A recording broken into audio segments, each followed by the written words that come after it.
You're older, so your brain is not that fast as young people, but still you have that experience. You can jump the train relatively fast. And you'll be better if you don't reject the idea that actually it's a good thing. If you don't reject it, you'll be better than anybody else, because things do not change that much as it seems. This is DevOps Paradox, episode number 298, Tools versus Culture. Welcome to DevOps Paradox. This is a podcast about random stuff in which we, Darin and Viktor, pretend we know what we're talking about. Most of the time, we mask our ignorance by putting the word DevOps everywhere we can and mix it with random buzzwords like Kubernetes, serverless, CI/CD, team productivity, islands of happiness, and other fancy expressions that make us sound like we know what we're doing. Occasionally, we invite guests who do know something, but we do not do that often since they might make us look incompetent. The truth is out there, and there is no way we are going to find it. P.S. It's Darin reading this text and feeling embarrassed that Viktor made me do it. Here are your hosts, Darin Pope and Viktor Farsic. Viktor, how many times have you heard at conferences a speaker will say, "Don't pick your tools, pick your culture"? At least once in every conference. At least once. There is at least one talk, maybe not dedicated to it, but saying it. And I think it's completely wrong. Or no, it's not completely wrong. It's half wrong. Could I restate that? How many sessions do you see to where it's pick your tool, don't pick your culture? Saying that, close to zero, right? In practice, yeah, we have a lot of technical talks that don't say it explicitly, right? Because it's a boo-boo subject. But explicitly, I don't think I ever heard that. So what we're going to try to talk about today is culture versus tools, or tools versus culture, depending on which angle you want to come at it from. If I would have said in 1995, 1996, here is an IDE for you to use, and you have to use it, is that giving me the choice in my tool? I mean, if you have to use it, it's not a choice. So therefore, the culture is a mandated culture.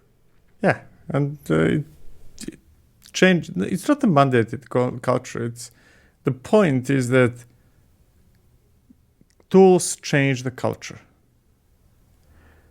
On the other hand, the culture results in certain types of tools. If you look at any tool, you can probably deduce how does the team that created that tool operate? How do they think about the problem, right? You can see that tools are a reflection of a culture of the team that created it. On the other hand, by adopting tools, we are changing ourselves. We are changing our culture. You live in US, Darin, right? Would you agree if I say that American culture was changed with cars? Cars are tools, right? It changed the culture. Internet changed the culture. Kubernetes changed the culture, and so on and so forth, right? So saying that you shouldn't pick the tool without first changing culture is not necessarily correct, because I can argue, and I'm not saying that this is always the case, that by picking a tool and adopting it, you will be adopting the culture that created it. So let's play a hypothetical here.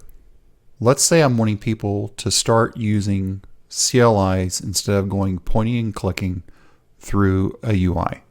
Okay. We've been doing the UI now for 5 years, but we want to move it to a CLI because we just don't want people pointing and clicking. Forget about source control and anything else. Just we want them to use a CLI. Is that a valid reason to change from a UI to a CLI? I don't think that the usage of a tool should ever be mandated.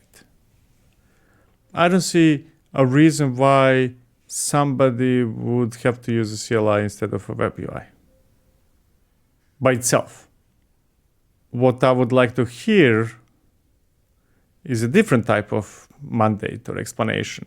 That would be, we decided we want to accomplish X, Y, Z, and that's it. And now that might be easier to accomplish with CLI than web UI, right? Let's say you could say we want to be able to have reproducibility of what we do. We want to be able that everybody's work can be reproduced by somebody else. And then, well, CLI wouldn't be my choice, but if I have those two choices only, I would say, yeah, we go for CLI, right?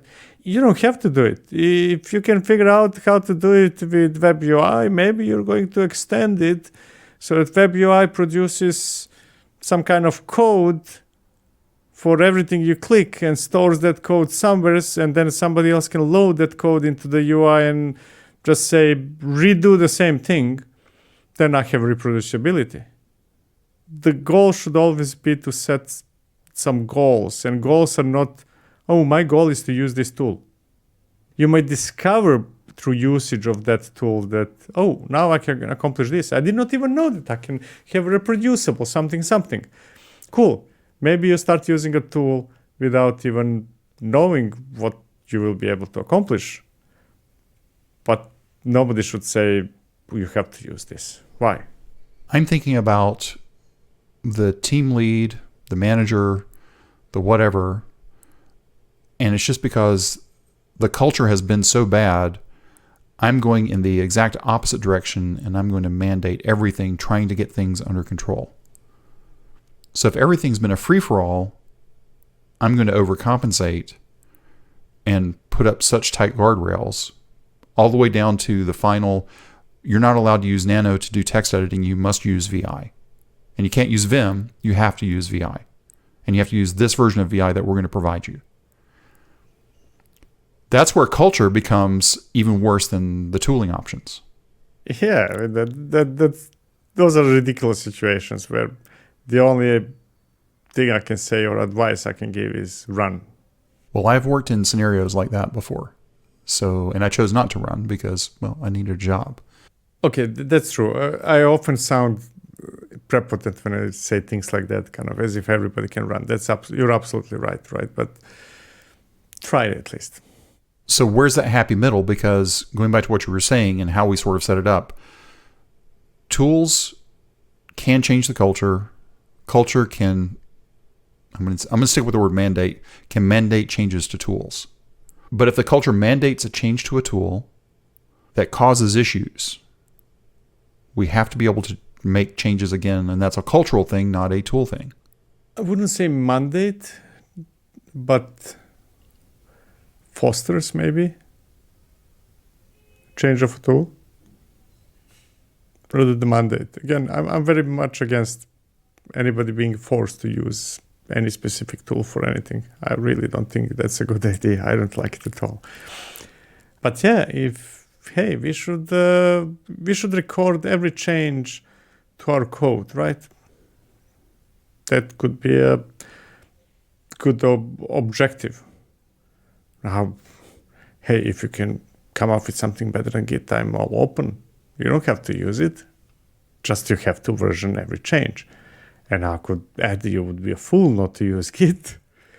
But hey, prove that you accomplished that in some other way. I'm all ears. But then you're actually applying logic to the situation. How many scenarios have you been in to where logic was not applied to the situation? It was, this is my sandbox, here are my rules. Oh, more than I should have been in. A lot, right? And but it's also part of the culture in a way, or you can say that expectations are part of it, right? My expectations 20 years ago were different than now. There were periods in my life when I thought that actually, yeah, you tell me what to do and how to do it, and I'm going to do it, right? Because that's how the world works. And that's a reality. That was reality for some in the past. That's a reality for some others right now, right? But the expectations change. You grow as a person. You grow as a professional, and you have certain expectations as well. No, it's not only that others have expectations from you. Now, it's always give or take situation, right? You, me, everybody else, you are going to say, this is not worth the fight for some things, and you're going to say, no, this is the hill I'm going to die on for some others. Very often, even though companies, people, managers, what's not, sometimes want to decide everything, it's up to us to reject the things that matter to us. I mean, it is now 2025. The AI agents are going to be taking care of all of our work for us. So therefore, that's the greatest cultural shift that we've ever seen. We are now living in the world of WALL-E, to where we're just sitting back in our recliners, drinking our drinks, and letting the robots do their work. Yeah. Not necessarily 2025, not necessarily this year, but that's coming. Not necessarily. I'm still skeptical that AI will, in a foreseeable future, be able to do everybody's work. I think that AIs will be able to do some people's work, or part of some people's work. We just need to figure out whether you're some people or some other people, right? And if you're some people, then you might need to figure out how you can become some other people. Some people versus some other people. Boy, that's a really right in line statement there. I thought about it for a long time, and that's my definition. So if we are going to be losing parts of our jobs, which I think we both agree on. We lose parts of our jobs every single year. Correct. To be clear. In the previous episode, we talked about Spring Boot. I'm going to give you a most ridiculous example possible, right? Spring Boot removed parts of our jobs. Correct? Correct. Convention over configuration. Yeah. There was a person, or maybe everybody, who would spend, actually not a person, one person in a project that we start working on, who would spend a couple of hours, couple of days, maybe a couple of weeks, just creating a baseline for everything else. And now we have Spring that says, bada bim, bada boom, done. It removed the need for that person during that period of time. It's happened before, and it's happening right now, and it will be happening in the future. And the future right now is the umbrella AI. But I get surprised how people get surprised as if, oh, this is something new. Our jobs are in danger, as if they were not in danger before. I think about fast food restaurants. Not that I frequent those very often. I do. Mm-hmm. Used to, you go up to the counter, mm-hmm. you would talk to a person, place your order, mm-hmm. and pray it came back correct. Yes. Now you have multiple options. You can still do that in some places. Some places they've eliminated the humans. So you can go to a kiosk and place the order, go sit down, and they'll tell you when it's ready. Or what a lot of people do, including myself, is I break out the mobile app. I place the order. I customize it how I want it. Here's the key part. Before I even leave the house. Exactly. And that application itself removed a tiny fraction of somebody's work, but then you multiply it with all the customers, and then a person, or people in plural, lost their jobs because of that application. Something else will happen. You said fast food, right?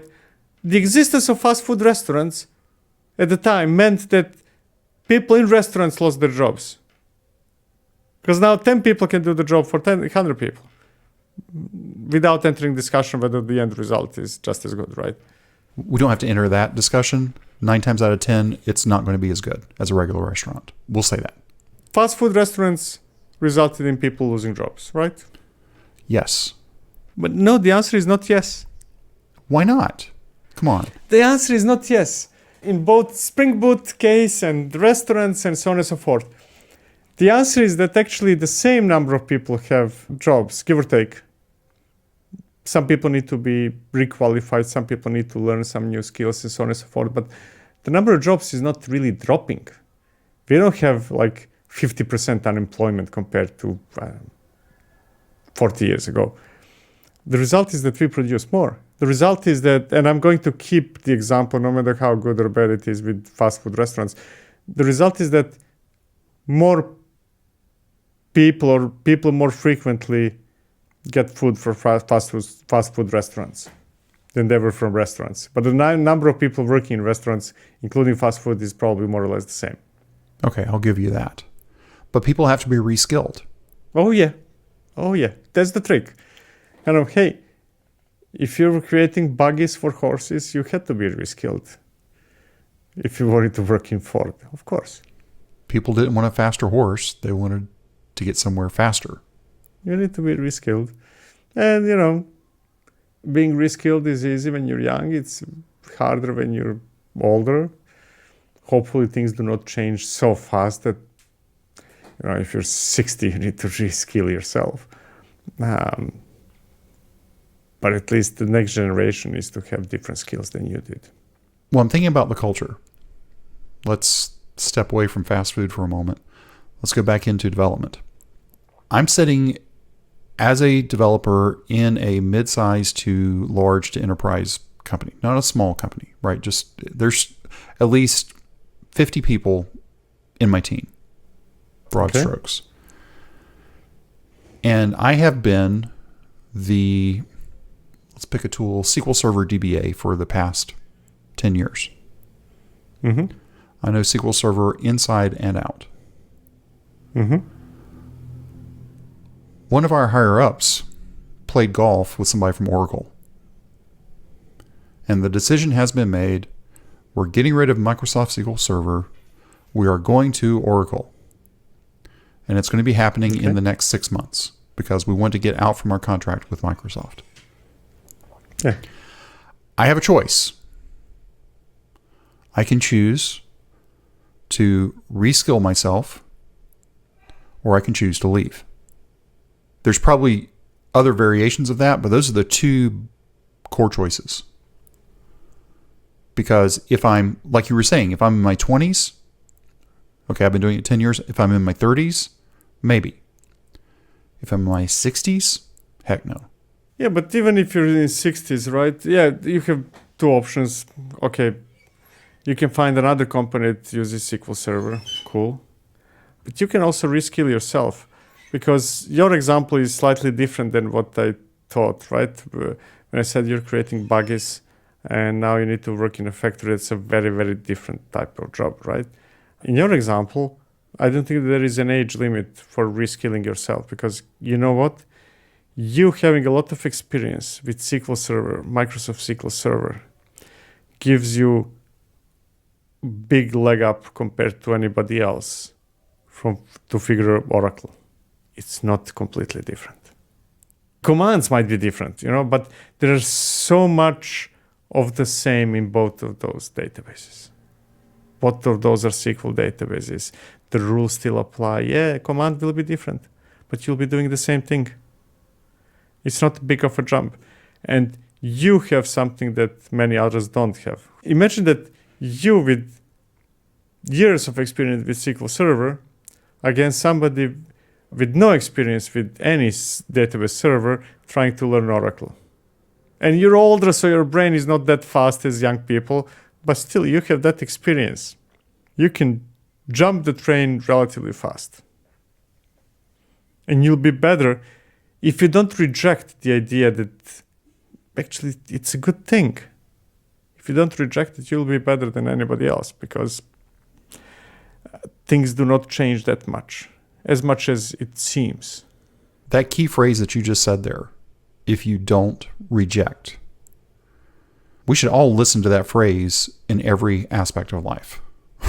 Because that's unfortunately what is happening very often. People, no, and no. I want to continue being the expert I am with, I'm following your example, SQL Server, right? And then somebody else who had no experience at all eventually learned Oracle and says, you know what? I don't need you anymore. You could have been that person and you wanted to postpone it to keep your current status quo. Eventually somebody passes you over and then you have even fewer options, right? In the past you had options. And then because of the attitude you had, you reach the point where you have no options because other companies also switch to Oracle. A hypothetical example, right? So you cannot change anymore. You could have 5 years ago, now you can't. And you cannot learn Oracle. I mean, you can, but then there are already experts in your company with Oracle, right? While at the time there were no experts. You lost your opportunity by saying no. So again, culture versus tools. I screwed up because I rejected it. And now I probably have no choice but to go find a job, which still takes me back to the two choices I had. But now the choice wasn't mine to make. It was made for me. That's just sad. Or maybe not sad. I don't know. So if we're trying to figure out what tools we should be using, again, now it's 2025. I can't believe it's 2025. But now it's 2025. Talking about reskilling. Should we be reskilling right now to be using the AI that's embedded in all of our tools? Why don't you keep only the first half of that question? Should we be reskilling right now? No need for the rest. Okay. And the answer is yes. Okay. The answer is yes. Whenever the question is asked, the answer is yes. You might be asking it now, or now might have been last year, or now could have been 10 years ago. The answer is always yes. Always. At least in software industry, just to be clear. So unlike before where you were saying no, no, no, no, no, you weren't saying it, but you were saying it for me. Here you're saying yes, yes, yes, yes, yes, across the board. It's an opportunity. The question is only whether you're giving the opportunity and time, company time, to grab it, or you're going to grab it on your own. So basically, I'm role-playing still.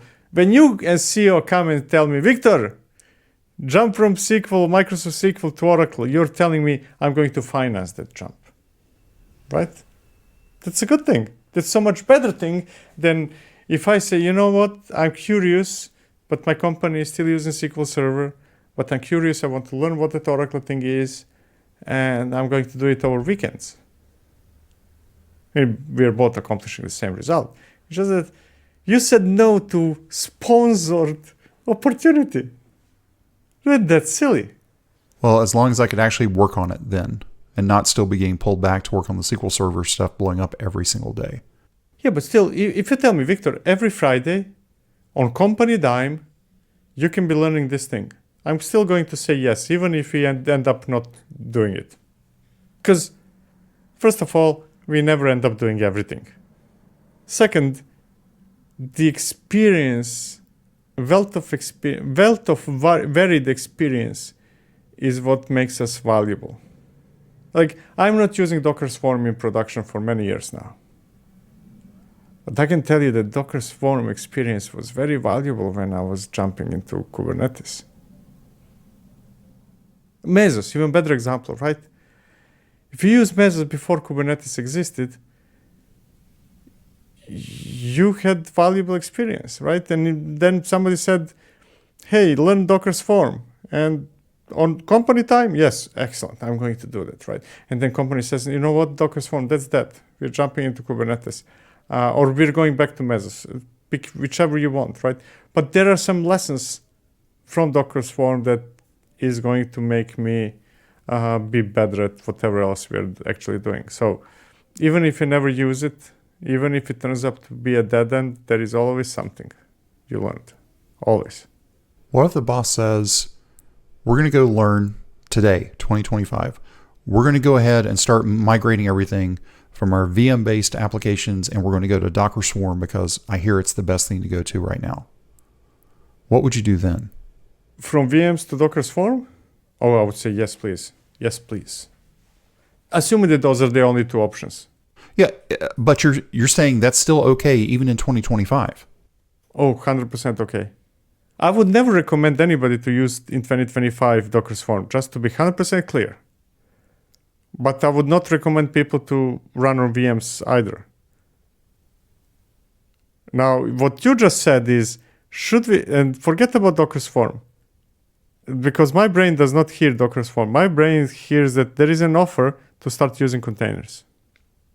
With the wrong technology to use containers today, but there's an opportunity to start using containers even if the tech above it is wrong. Yeah, I'm going to say yes. Because the key part there is the building block, the container image. Basically, what you're saying is that we are 20 years behind. No, not 20. Okay, that may be too much. More than 10 years behind. And I would like to get to the present tense, but that's not what you're offering me. But you're offering me to be 5 years behind. Why would I say no to that? That's still better. It is better than my current situation, but it's not better. Going back to the Oracle scenario, you're giving me a day a week to learn Oracle. Here, you're giving me a day a week to learn Docker Swarm that I could not take and be portable anywhere else today. With containers, you're more portable than with VMs. Okay, yes, I'll give you that. So basically, you're telling me that we can put things into containers. You're reading it Docker Swarm. I'm reading it. You're saying we should put things into containers. That's a step forward. I guess I'm just locked into the tech. Oh, yeah. It's a bad decision. That was a bad decision. But it's still moving us closer to the present tense. And in this whole story, I assume that those are the only two options, right? For whatever reason. It's still a move forward.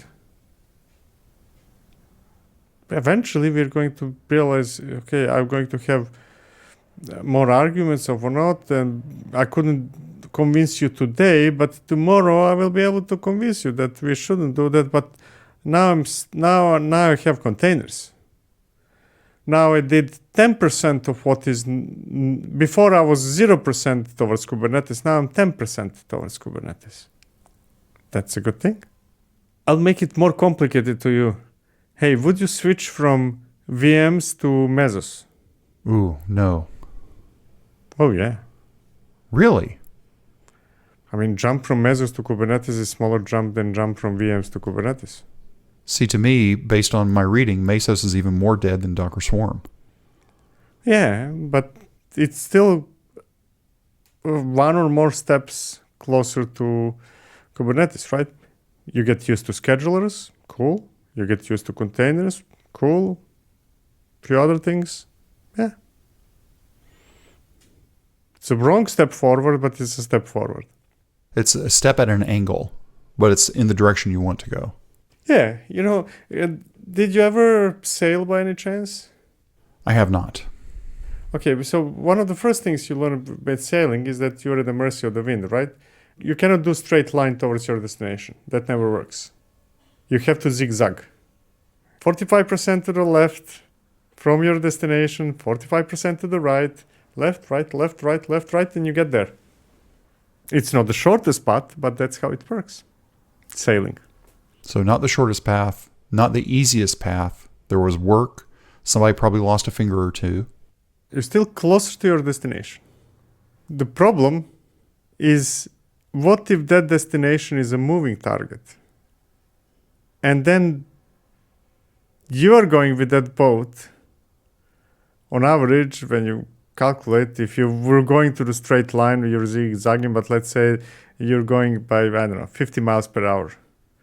And the island you're trying to reach happened to be moving away from you by 100 miles per hour. Then you have a problem.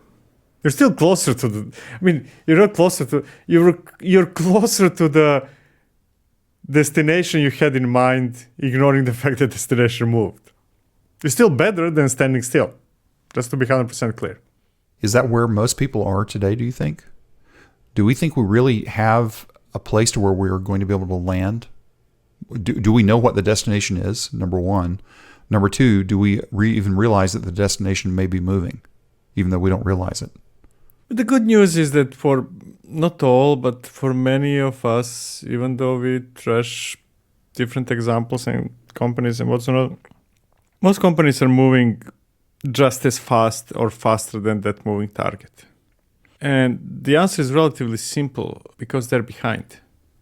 And it's so much easier to move faster when you're going down the path that others went already, right? If I keep my sailing example, right? First time I'm going to the destination, there is no map. Uncharted territories. I don't even know whether I'm going in general in the right direction. But those coming after me, they will get a map. They must be moving faster than I am. They're way behind. They will probably never catch me, but they're moving faster than I am. But could they pass you if you're not in the right direction? They can certainly pass me if I lose the speed, right? Yeah, of course. It happens all the time that there are companies that are at the cutting edge, not technology, but business, right? And then eventually they get passed by somebody else. Like that's what's happening with the car industry right now, right? Companies that were in front of everybody with a big margin in between are now falling behind, right? But that's because they stopped pursuing that island, that imaginary island that is moving all the time, right? They just said, okay, enough is enough. I'm just going to anchor here. Then you get past, yes. So culture versus tools. What do we do in 2025? Do we set up brand new cultures? Do we set up new tools first? Or do we let the tools define the culture, at which point the tools will tell us whether or not the culture is working? It's so confusing. I even forgot what's the subject of this episode, but It's we'll culture versus tools. When you edit yeah. it. Yeah, exactly. So head over to the Slack workspace, look for episode number 298, and leave your comments there. We hope this episode was helpful to you. If you want to discuss it or ask a question, please reach out to us. Our contact information and a link to the Slack workspace are at devopsparadox.com/contact. If you subscribe through Apple Podcast, be sure to leave us a review there. That helps other people discover this podcast. Go sign up right now at devopsparadox.com to receive an email whenever we drop the latest episode. Thank you for listening to DevOps Paradox.